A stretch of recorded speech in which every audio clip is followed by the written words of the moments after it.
is actually one of my favorite images and one of my favorite pictures from the 2018 occupation of a factory farm, an egg farm.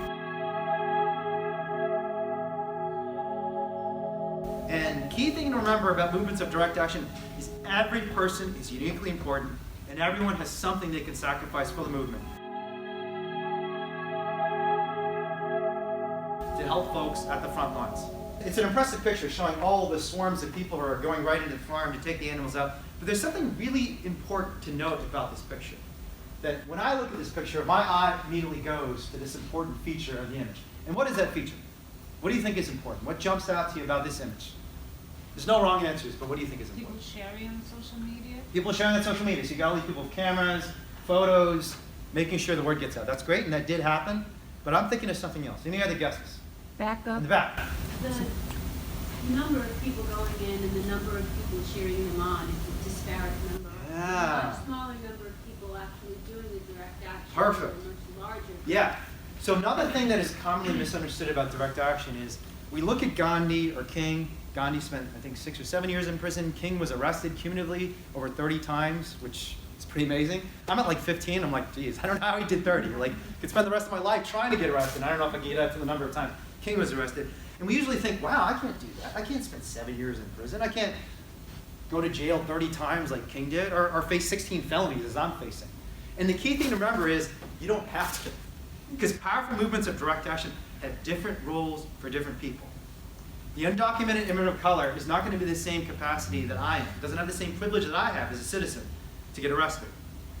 The mother who has 3 children she's caring for, maybe 1 disabled child, is not going to have the same availability to even come out to the protest.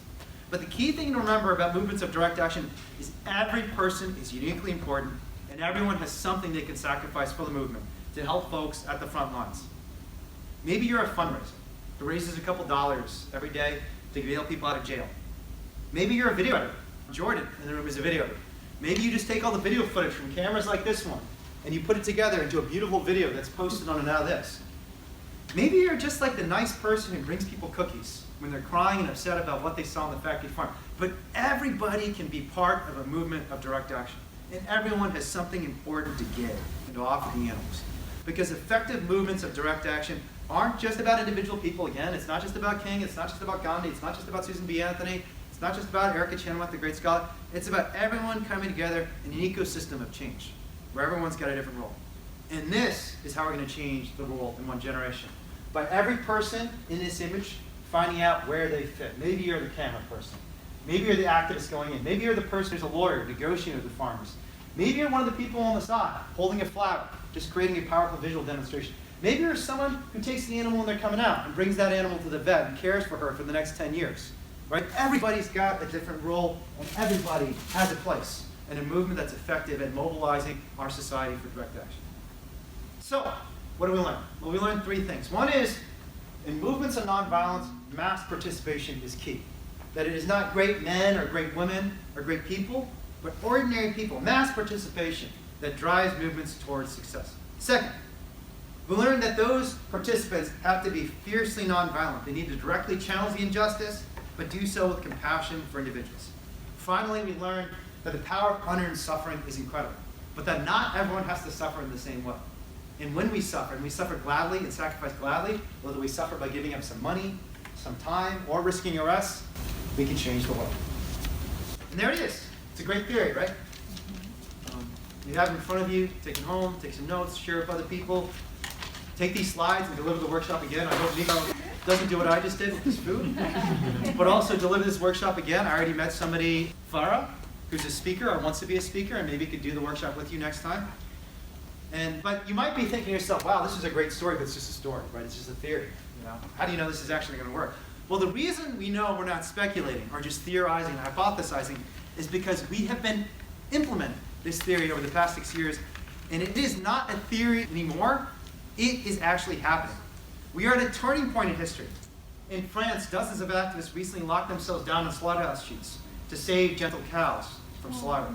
In Australia, every month there are huge mobilizations where activists inspired by the action 2 years ago in 2018 are occupying these facilities, documenting the horrendous conditions inside and taking the animals out. Even as far away as my home country of China, there are activists rushing around dog slaughter trucks with their cars, sometimes getting into highway confrontations running up and grabbing the dogs and running away before the police can get there. This is what we're going to achieve. A world where every single animal, like this little dog, Oliver, who we saved from China, is given a life that's safe and happy and free. And we're able to do this because there is a new strength in this movement. We have seen with our own eyes what is happening to little ones like Oliver. We know it must be stopped, and for the first time, we know we have the power to stop it and to change the world. Oliver was a dog in a dog meat farm. He lives his entire life in a concrete pen. We found him there. He'd never gone outside. He only had a tiny crack through the wall to see the sunlight. He ate gruel off the ground. His fur was covered with mange. In fact, he and his brothers had only 50% of their fur left. And within days or weeks, he was about to be beaten to death and killed in a festival of death and violence called the Ealing Dog Meat Festival. We got him out. And this is Oliver today.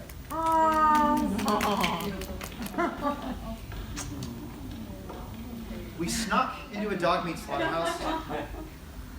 We documented what was happening, and we rescued 3 little guys, just like Oliver, from a fate that was worse than death.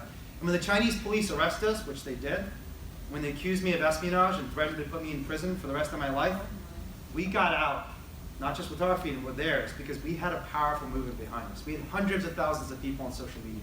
We had contacts with the mainstream media who would report on the issue, and did report on this issue. Oliver was actually kind of a famous dog. He was on our ABC's Nightline, so millions of people heard his story.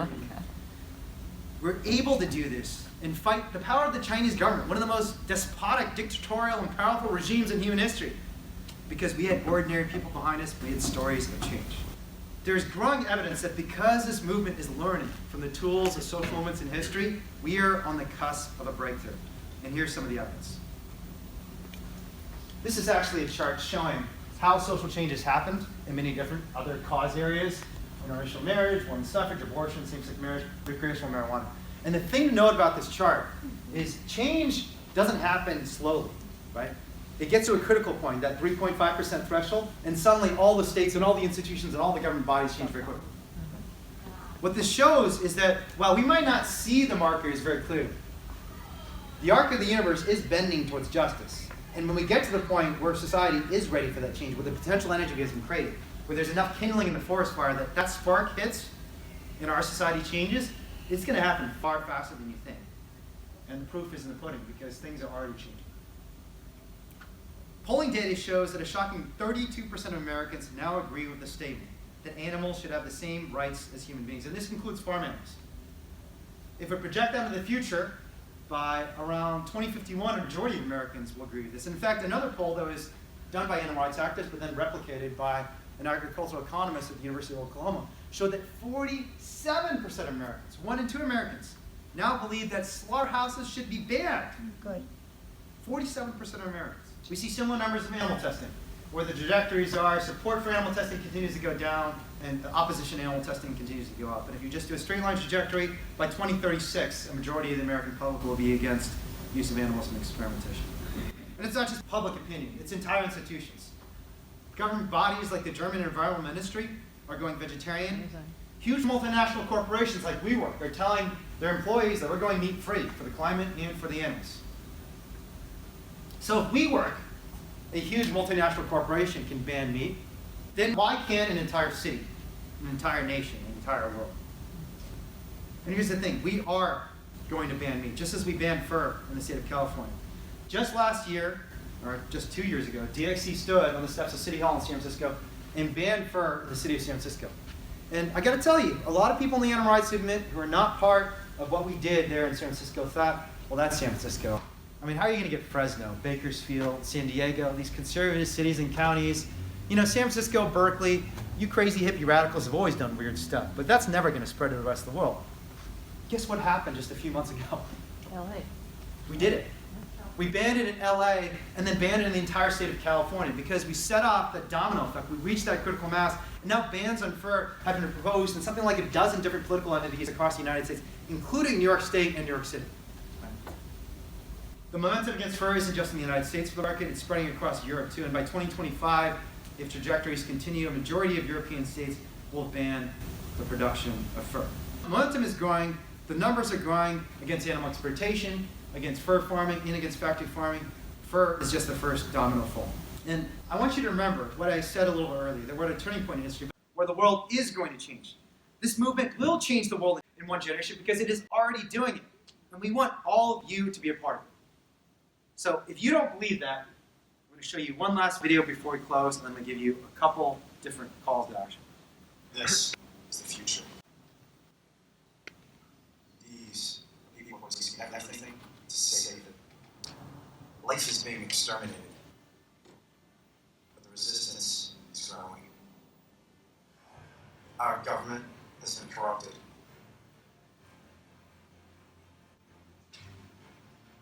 Our civilization is built on a lie. But the truth is out there, and it's spreading.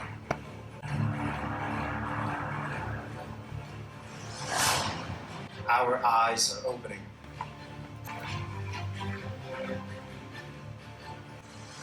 Our hearts are burning. Getting ready for direct action. DXE activists are occupying slaughterhouses worldwide. We are shutting down massive factory abuse. We are taking back our democracy.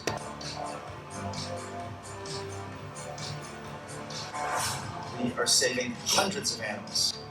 And this is their story.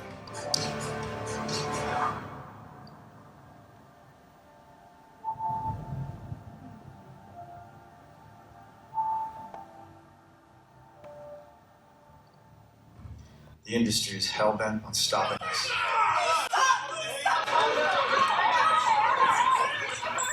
They've arrested hundreds of peaceful activists.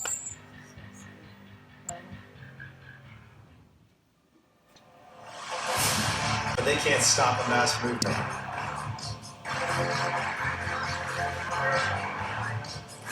Every voice they try to silence is joined by 10 others.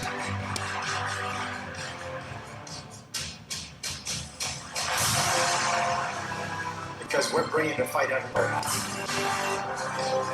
From the courtroom to the front lines. Because our future depends on what we do today. Because direct action is everywhere. We're giving everything for a world without slaughterhouses. We're giving everything for our planet to come back to life. We're giving everything for the right to rescue. We're giving everything for the animals of this earth to be safe and happy and free.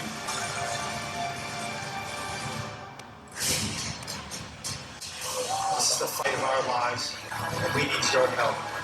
The future is in our hands. Our voices are rising. The tide is turning. The entire globe is moving. The time for change is now. Join us.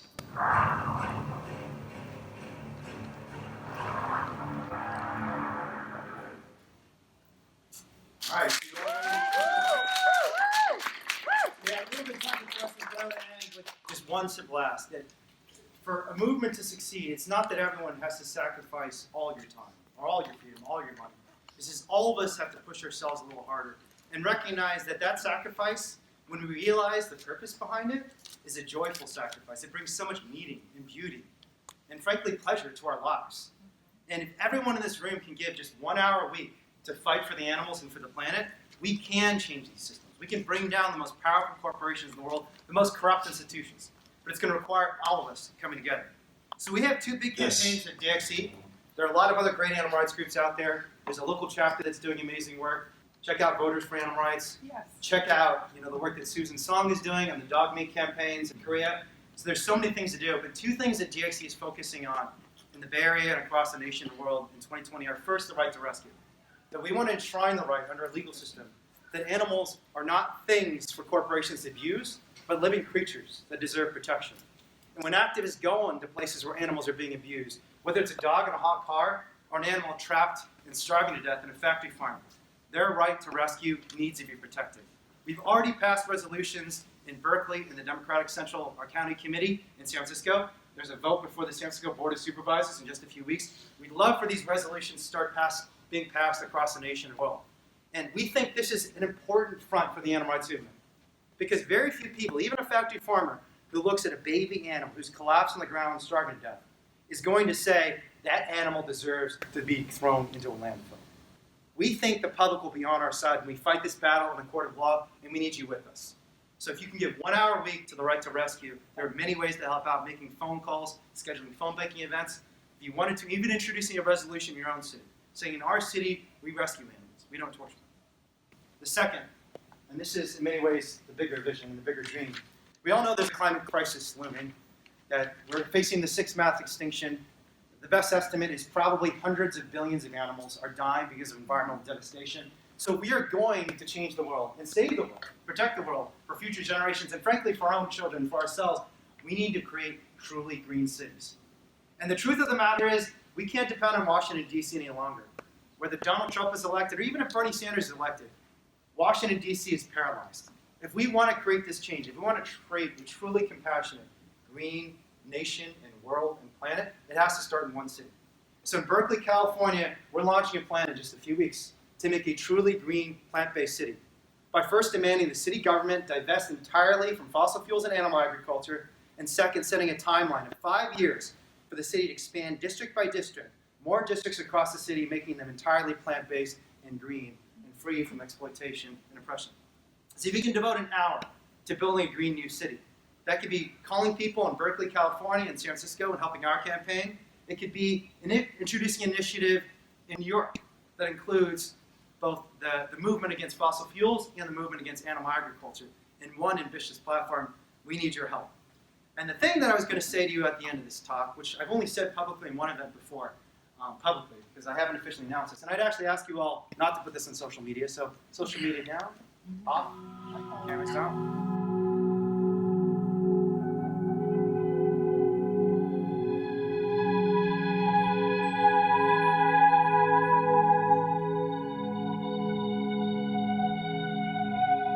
Hi, good afternoon. My name is Maureen, and we're here with Slaughter Free NYC.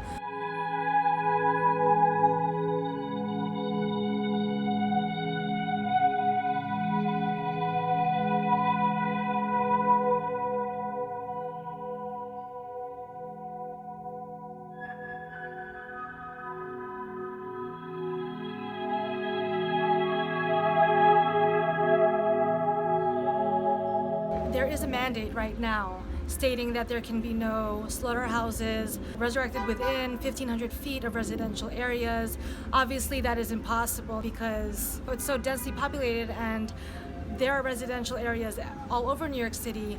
And so, of course, the slaughterhouses are grandfathered in, but we are slowly trying to get slaughterhouses out of New York City to normalize veganism, to normalize compassion, and make it socially acceptable to be vegan, right? To make it normal to be vegan.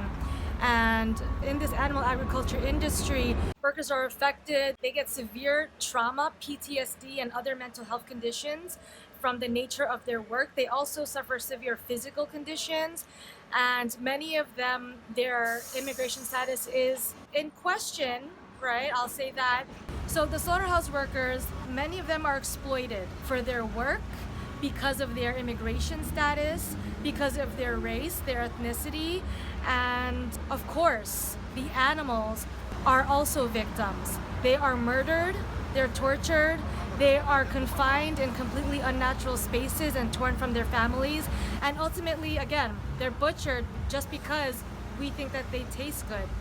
But all of this, all of these systemic layers of cruelty, I mean, it's not healthy. They're not even healthy for us. And so coronavirus started in a live market. We're trying to raise awareness, and there's a petition now that we started to ask the government to stop all operations in live markets and slaughterhouses until they take swift action to investigate just how gravely we are impacted by the very existence and everyday operations of these slaughterhouses. because these live markets in China, they're not new. They've been going on for years, and coronavirus started. So another virus can start at any time, and yet until operations cease, residents will continue to be exposed to infectious diseases, bacteria, blood, corpses running on the streets, into our sewers, on our sidewalk. We track them in and out of our homes, our schools, our work. Everyone is exposed and everyone is at risk. And there are no slaughterhouses on Park Avenue. And we have to ask ourselves why there are no slaughterhouses in certain neighborhoods that are predominantly white, and why all the slaughterhouses are in specific neighborhoods with predominantly people of color. This is not a coincidence. And now we need to ask questions. Please sign the petition. It's on slaughterfreenyc.com. Sign the petition, leave a comment, share it widely, tell everyone you know everyone is at risk. If you are not outraged, you are not paying attention. So pay attention and take action, and go vegan. So we are now dealing with the coronavirus, but any other diseases or viruses can just come out of places like this. So that's why I'm here. I'm from the neighborhood, and I plan on coming for as long as we should in order to close this place and any other places similar to this one in the city. It's not a cultural thing to be compassionate. Everyone has compassion in them. Once they understand what the connection is between who they're eating and who's suffering, many people are interested in taking a little bit more information and potentially making changes in their lives. And that's why we're here. So should we continue to be here? We're not wasting our time? Not at all, because as other groups, when we've come before to do the same thing, we've always had conversations and interactions with people who are incredibly positive and receptive. So we do need to continue and get more people on board with us, because this is a movement. We need to change their minds and then take it from there. We'll change policy next. So this is a good start. We want to close down all the slaughterhouses and live markets, which are cruel, and they also pose a tremendous health risk to everyone in the community. We want people to know better and to do better. I don't think this is right. We shouldn't have a place like this in which people that walk in can just get sick. Any other virus. I mean, we are now dealing with the coronavirus.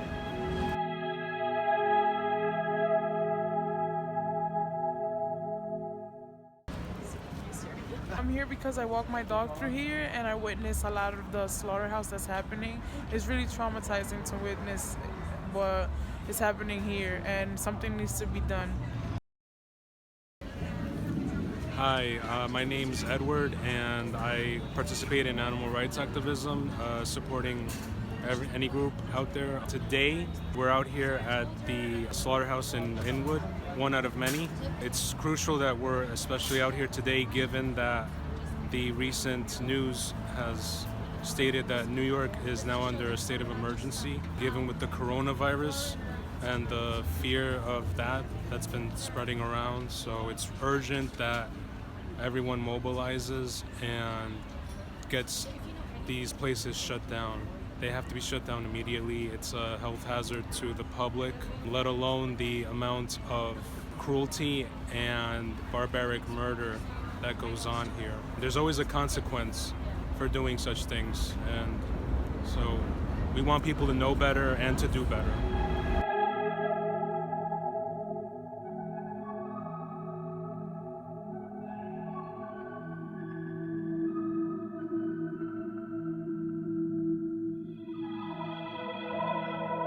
Hi, my name is Paul. I'm in front of a local slaughterhouse in Inwood. It's a live market similar to the ones that everyone has been talking about in China, which was the source of the coronavirus, which is a huge concern globally right now. And we are here to spread some information locally that this is a health risk right here in our own backyard. As a longtime resident, I want to see that the neighborhood continue to thrive. We are trying to get the city to come out here and make sure that the slaughterhouse is going to suspend its practices to make sure that there's no health risk. Well, ultimately, We would like for such places to switch to other forms of business because there's no ethical way to use animals, least of all for something as unnecessary as taste pleasure. Beyond the health message, we are here to also talk about the ethics of animal consumption. And to that end, we have had many good conversations with people in the neighborhood, with locals who are extremely receptive to exploring a plant-based lifestyle because contrary to popular belief, they are not all on board with the cruelty that exists at places like this. So we hope that we'll continue to have success, and we would also love to have more people come join us because this is like every neighborhood in anywhere in the world. They are compassionate people and they are concerned citizens, and we want to get them aware of all the ethical and health issues and get them on board. So join us. We are with Slaughter Free NYC. You can find out more. There's also a petition regarding getting the city to come and do the investigation on this slaughterhouse. And you can find that petition at slaughterfreenyc.com. Join us. Spread the information. Go vegan.